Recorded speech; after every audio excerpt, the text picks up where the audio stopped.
Have you ever noticed how some people grow more isolated with age, while others remain surrounded by love and connection? It's not just about aging. It's often the result of subtle habits we pick up over time. These small, unnoticed behaviors can quietly push people away, damage relationships, and make life lonelier than it needs to be. The scary part? Most of us don't even realize we're doing it until it's too late. But here's the good news. Change is possible. In this video, we'll uncover 9 hidden habits that can sabotage your happiness and relationships and show you exactly how to break free. You'll hear Julie's powerful story, a 71-year-old retired librarian who unknowingly slipped into these patterns, and how she reversed them to reclaim her joy and connection. Stay until the end to discover the most overlooked habit, number 7, which has cost people dearly, plus a life-changing challenge to help you reconnect and live with purpose. If you've ever felt stuck, distant, or just want to understand what might be holding you back, this is for you. Don't forget to like, subscribe, and hit the bell so you never miss a video. And if this topic resonates, drop a 1 in the comments or 0 if you think we can do better. Let's grow together. Now let's dive in. Number 1. Falling into negativity and constant criticism. Sarah never thought she'd become a negative person. She believed she was just being honest, saying things as they were. But over time, subtle signs crept in. A groan in the morning about aching joints, a complaint about the news, a snide remark to her grandkids about how things used to be. It all seemed harmless, until it wasn't. Slowly, her words grew sharper. Conversations became shorter. Friends pulled back. Her grandkids, once excited to visit, began making excuses. What Sarah didn't realize was that her negativity, no matter how justified, was silently pushing people away. People don't stay where they feel drained. They're drawn to warmth, not criticism. It's easy to slip into this habit, especially when life feels unfamiliar, the body aches more, and technology seems impossible. Venting can feel like relief, but if it becomes your norm, it builds a wall instead of a bridge. So how do you shift? Start with something positive. Instead of complaints, share a small joy. The flowers look so lovely today, or I had a great cup of coffee this morning. Gratitude is powerful. People naturally gravitate toward those who uplift.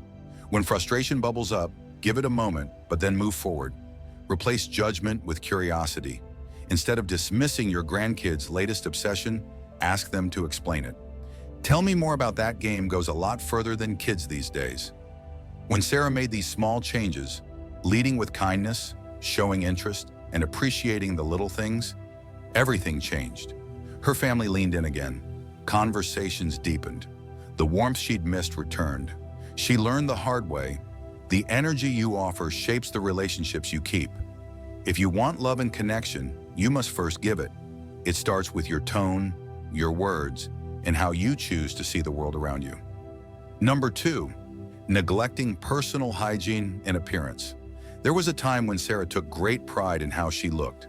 She loved dressing up, carefully choosing outfits, styling her hair, and adding a touch of perfume that made her feel confident and alive.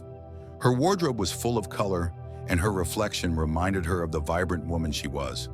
But gradually, that began to fade. It started with skipping a hair appointment or choosing oversized, comfortable clothes over the stylish outfits she once adored. Why bother, she told herself. I'm not trying to impress anyone anymore. Soon she was wearing the same house clothes every day, barely looking in the mirror, and quietly slipping into a version of herself that didn't feel quite whole. At first, she didn't think it mattered, but over time, something deeper shifted, how she felt about herself. People stopped complimenting her. Friends called less. When she looked at old pictures, she barely recognized the bright, confident woman staring back. What Sarah hadn't realized was this: how we present ourselves affects not just how others see us, but how we see ourselves. Personal care isn't vanity.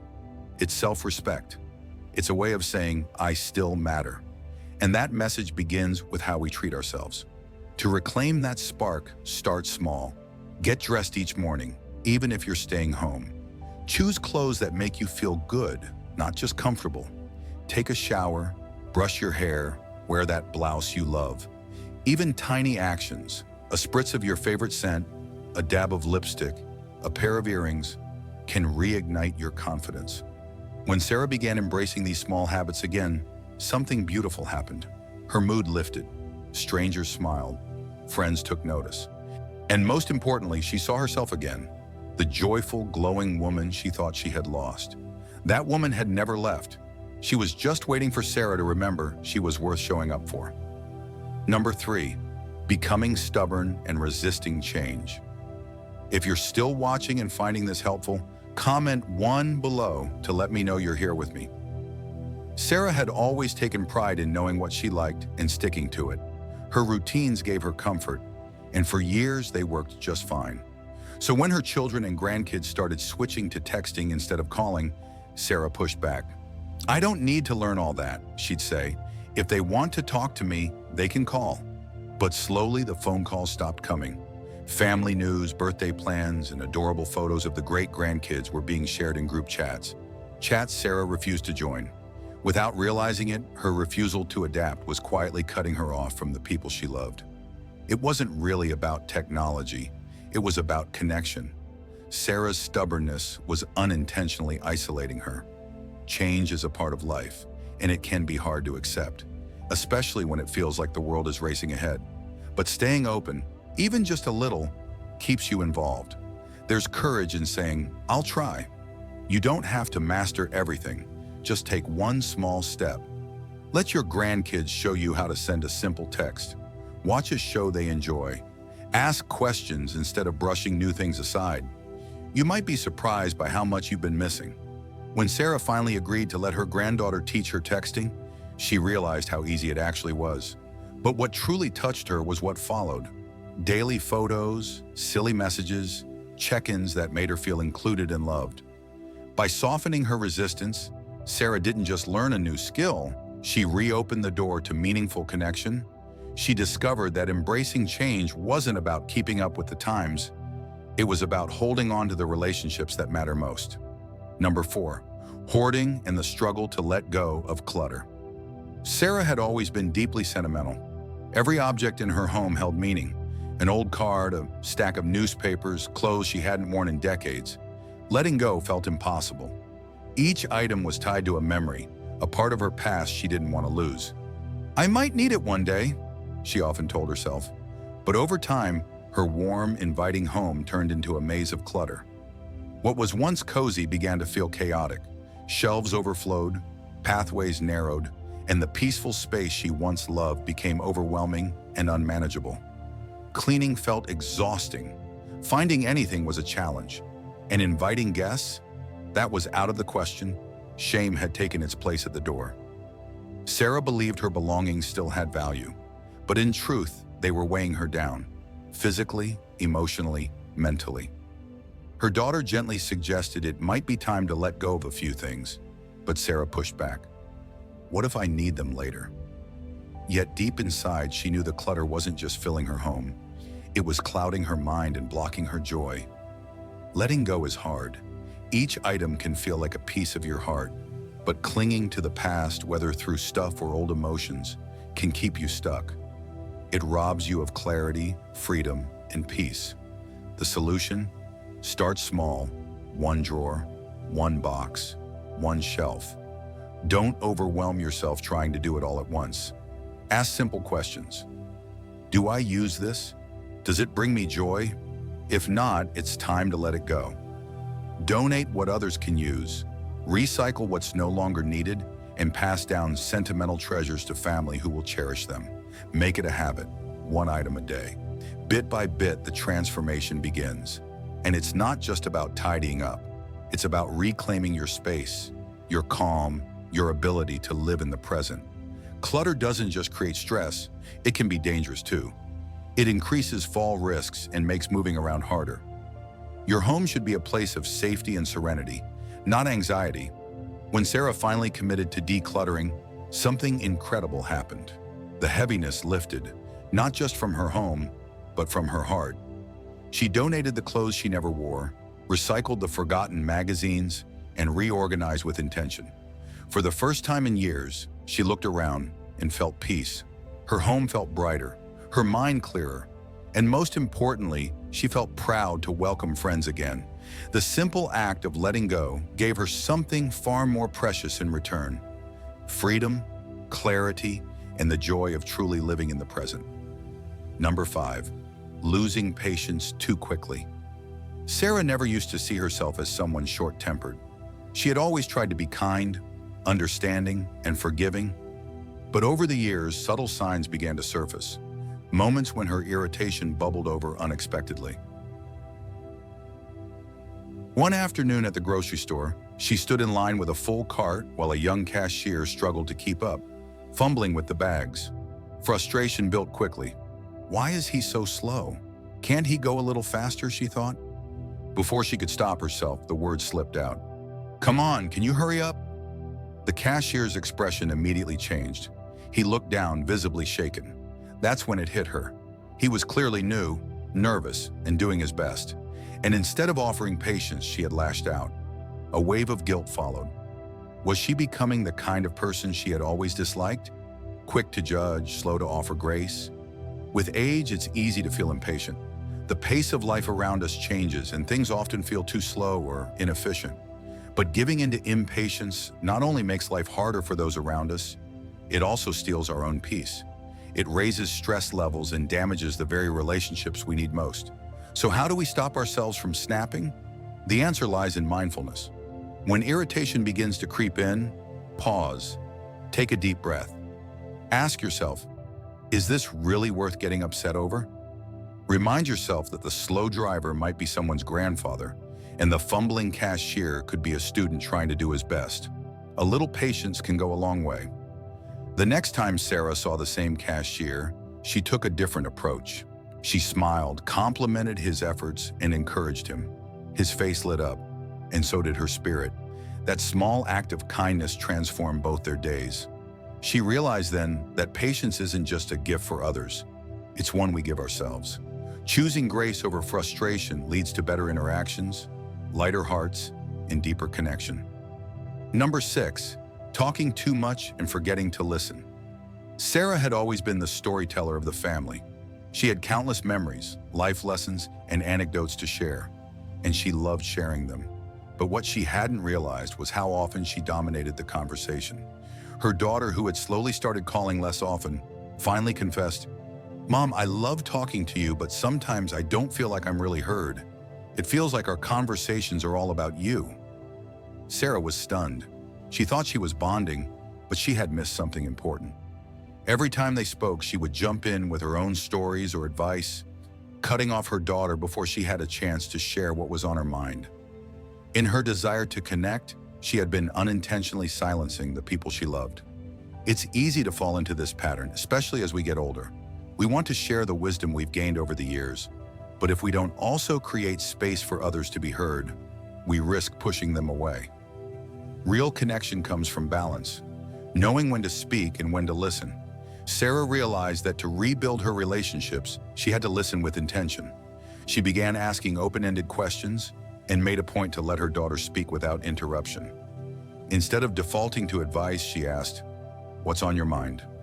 Or, "What was something good that happened this week?" Their conversations began to shift. They grew warmer, deeper, and more equal.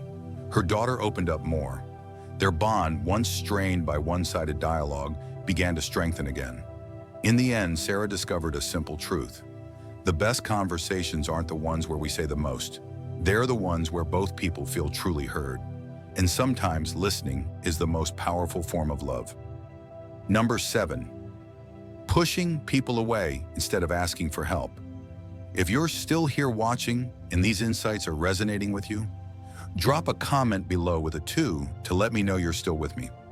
Sarah had always taken pride in being independent. It was more than a trait, it was part of who she was. For years, she was the one others leaned on. She raised her children with endless love, kept a busy household running smoothly, and was always there when her neighbors needed a hand. Being capable felt good. It gave her purpose. But as time passed, even the simplest tasks started to feel more challenging. One day, she found herself struggling to lift a heavy grocery bag from her trunk. Her arms shook under the weight. A kind young man walking by noticed and offered his help with a smile. "Need a hand?" Sarah forced a polite smile and replied, "No, thank you, I've got it." But the truth was, she didn't. She dragged the bag into the house on her own, her back aching, and with every step came not just physical pain, but the heavier burden of loneliness. She had turned away someone who saw her struggling and simply wanted to help.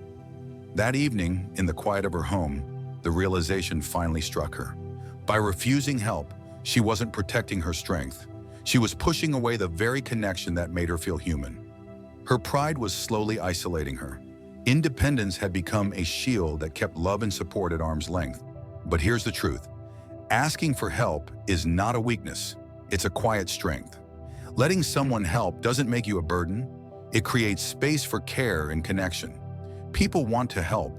They feel useful when they can show up for someone they care about. But if you keep saying no, eventually they stop asking. Accepting help is an invitation. It opens the door to shared humanity. Whether it's lifting a bag, holding the door, or simply listening, allowing someone to assist is a powerful way to build bonds. Imagine a world where no one ever needed your help. How useless and disconnected would you feel? Sarah knew it was time to shift. The next time she saw the same young man at the store, she greeted him with a warm smile and said, "Actually, yes, I'd appreciate a hand today." His face lit up, and as he took the bag from her, something inside her eased. It wasn't just the weight of the groceries, it was the release of isolation. In that moment, Sarah didn't just receive help, she received connection, compassion, and the reminder that we're not meant to carry everything alone. Have you ever struggled to ask for help or experienced the joy of giving it? It's a reminder that none of us are truly alone, and we don't have to be. Number 8, being too frugal to truly enjoy life. Sarah had always been careful with money, almost too careful. Budgeting came naturally to her. She clipped coupons religiously, passed on vacations without a second thought, and hesitated before spending on anything beyond essentials. Her savings account was solid, yet the thought of spending brought her anxiety. What if I need this money later? What if something unexpected happens? This mindset kept her stuck in a loop. Save, save, save, but never enjoy. Then one day, her lifelong friend Emily invited her on a weekend countryside getaway. "Come on, it'll be fun," Emily said. "We'll eat good food, explore, just relax." Sarah's first instinct was to decline. Travel meant spending. Restaurants meant spending. Everything about the trip triggered her frugality. But then a quiet voice inside her asked, "When was the last time I did something just for me?" For years, Sarah had been saving for someday, but what if someday never came? What good is financial security if it never turns into actual living? Being responsible with money is essential, yes, but hoarding it out of fear can rob you of life's best experiences. The truth is, the most meaningful joys in life, travel, laughter, shared meals, hobbies, aren't found in bank accounts. They're found in memories, and those memories come from living. So Sarah decided to change. She created a fun fund, a small account set aside solely for experiences that brought her joy. Whether it was a dinner out, a concert, or that countryside escape with Emily, she gave herself permission to enjoy. And the next time Emily asked about the weekend trip, Sarah didn't hesitate. She said yes, and what a difference it made. In just 2 days, she laughed more than she had in months. She felt the sun on her skin, tasted delicious food, and was reminded of what it meant to be alive, not just existing, but thriving. As she watched the sunset beside her friend, she finally understood. This is what she had been saving for, not just safety, but happiness. Money is meant to support your life, not limit it. Sarah learned that spending on joy doesn't diminish your savings, it gives meaning to them. So ask yourself, what have you been putting off because of money? A trip? A dinner? A new experience? Life isn't waiting, your time is now. Number 9, talking down to younger generations. Sarah absolutely cherished her time with her grandson, Noah. His visits were the highlight of her week. She loved hearing his stories about school, his favorite hobbies, and especially his enthusiasm for video games. But lately, something had shifted. Their once lively conversations had turned awkward, strained. Noah seemed more withdrawn, more attached to his phone than to their conversations. One afternoon, Noah excitedly mentioned a new app he'd been using. Without thinking, Sarah sighed and shook her head. Back in my day, we didn't need all this technology. Kids played outside, not glued to screens all day. Noah went quiet. A few minutes later, he stood up and muttered, "I should probably get going." The door closed softly behind him, but the silence that followed was deafening. Sarah sat there, a wave of regret washing over her. She hadn't meant to hurt him. She was simply expressing her perspective. But instead of bridging the gap, her comment had created distance. Her words, though rooted in her own experiences, had made Noah feel unheard and dismissed. So why does speaking down to younger generations cause such disconnection? It's easy to romanticize the past, to think fondly of how things used to be. But when we constantly compare and criticize the present, we unintentionally invalidate the experiences of those living in it. Each generation faces unique pressures, different challenges, and rather than belittling those differences, we should be recognizing them, celebrating them even. Criticism builds walls. Curiosity builds bridges. Sarah realized that if she wanted to truly connect with Noah, she needed to shift her approach. The next time he brought up something new, a video game or app, she took a breath and replied, "That sounds cool. What do you like about it?" No judgment, no sarcasm, just genuine interest. And something changed. Noah lit up. He explained his strategy in the game, shared stories of what made it fun, and Sarah listened, really listened. She asked thoughtful questions, and in return, he opened up more than he had in weeks. In that moment, connection bloomed, not because she understood the game, but because she showed she cared. Sometimes bridging the generational divide isn't about agreeing with everything. It's about showing respect. It's about seeing the world through their eyes, even if it looks nothing like yours did. Have you ever struggled to relate to younger generations? The answer might not be in changing your opinion, but in changing your approach. Lead with curiosity instead of critique. Meet them where they are, not where you wish they were. That's where true connection begins. Number 10, holding on to grudges and regrets. Holding on to grudges and regrets is like dragging a heavy chain behind you. It wears you down slowly, day after day. It's not just an emotional strain, it seeps into every part of your life. It robs you of your peace, dims your happiness, and blurs your view of the present. Think about it. Have you ever found yourself replaying an old hurt or betrayal? And in that instant, your mood shifts, your energy drains, and it feels like a shadow has passed over your day. That's the grip resentment can have. The longer you hold on to those painful memories, the more disconnected you become from the joy and love that exists right now. Resentment is subtle. It doesn't crash in like a storm. It creeps in quietly, often unnoticed, and before you realize it, it begins to harden your heart. It can damage relationships, not because the people around you changed, but because bitterness built invisible walls between you and them. Over time, those walls grow taller and thicker, and suddenly, even when surrounded by people, you can feel completely alone. And it's not just emotional pain, it's physical too. The stress from holding grudges can quietly take a toll on your health. It affects your sleep, raises your blood pressure, weakens your immune system, and keeps your body in a constant state of tension. You might try to bury it or pretend it's not there, but deep down, you know it's wearing you out. So how do you let go? How do you break free from this weight you've carried for so long? It begins with one powerful truth: the past can't be changed. No matter how many times you replay it in your mind, what's done is done. But here's what you can do. Change what it means to you. Instead of asking, "Why did this happen to me?" ask, "What can I learn from this?" That shift in perspective takes you out of victimhood and puts you back in control. Forgiveness is the key, not for the one who hurt you, but for yourself. Forgiving doesn't mean forgetting or excusing the hurt. It means refusing to let that pain have any more control over your life. It's not a weakness. It's one of the bravest things you can do.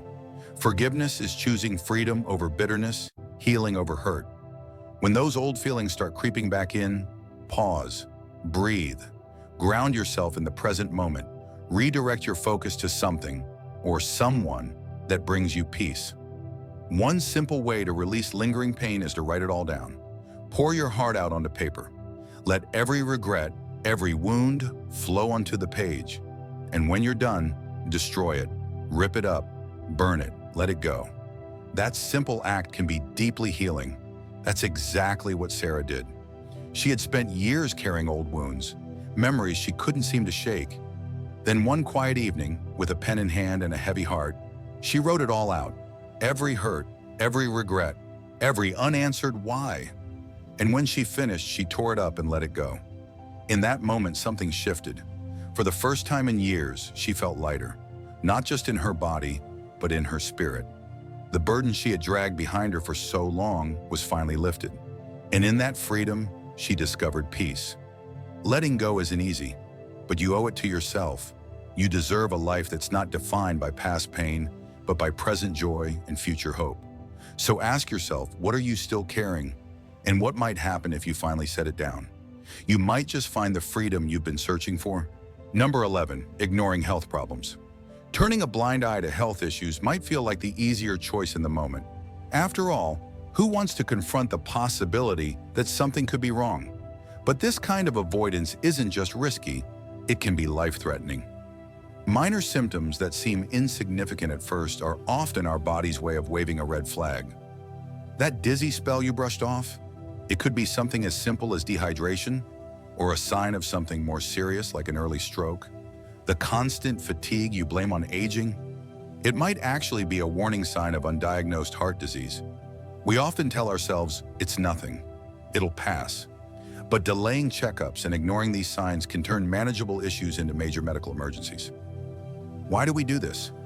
Maybe it's because life feels too busy, or we're just overwhelmed and don't want one more thing to deal with. Or maybe it's fear of the diagnosis, of the disruption, of the unknown. But the truth is, pretending the problem isn't there won't make it disappear. It only allows it to grow, silently. Preventive care is always easier than dealing with a crisis. Making small lifestyle changes, like improving your nutrition, moving your body more regularly, staying hydrated, can have a powerful impact. Prevention is a form of self-respect. It's a way of showing love to yourself and to those who care about you. Sarah learned this truth through a painful experience. After a sudden fall that left her in the hospital, she was forced to confront how long she had been ignoring her body's quiet cries for help. She had told herself it was just age, that she could push through. But that fall jolted her awake. It showed her that her body had been whispering to her for months, and she hadn't been listening. After recovering, she made a vow to herself. No more ignoring the signs. She began drinking more water, taking balance and strength classes, and keeping up with her doctor appointments. She realized that looking after her health didn't take away her independence. It gave her more of it. By being proactive, she was choosing to protect her freedom, not surrender it. That's a lesson worth remembering. You don't wait for your health to fail to start caring about it. You act now, because your well-being is worth the effort. You are worth the effort. Take a moment. Has your body been trying to tell you something lately? Maybe a pain that keeps coming back, or a tiredness that lingers. Don't put it off. Listen to the signals. Take action, and give yourself the chance to thrive, not just survive. Later, as Sarah sat quietly flipping through photo albums, memories of joy and laughter leapt off the pages. She saw herself dancing, laughing with her grandkids, basking in sunlight and love. Somewhere along the way, that vibrancy had faded. Life had become routine, predictable, even dull. But then her friend Emily invited her over for a simple movie night. Sarah hesitated, unsure if she was really up for it, but something nudged her to say yes. And that evening, surrounded by laughter and warmth, Sarah felt something wake up inside her. That spark of joy that had been buried for so long suddenly came alive again. She laughed, really laughed, until tears filled her eyes. And in that moment she remembered, joy is not something that finds you. It's something you invite back in. Laughter, it turns out, is powerful medicine. It eases stress, boosts your immune system, supports brain health, and draws people closer. It's not just for children or parties. It's for all of us, especially as we get older. It reminds us that fun and delight are still possible, still within reach.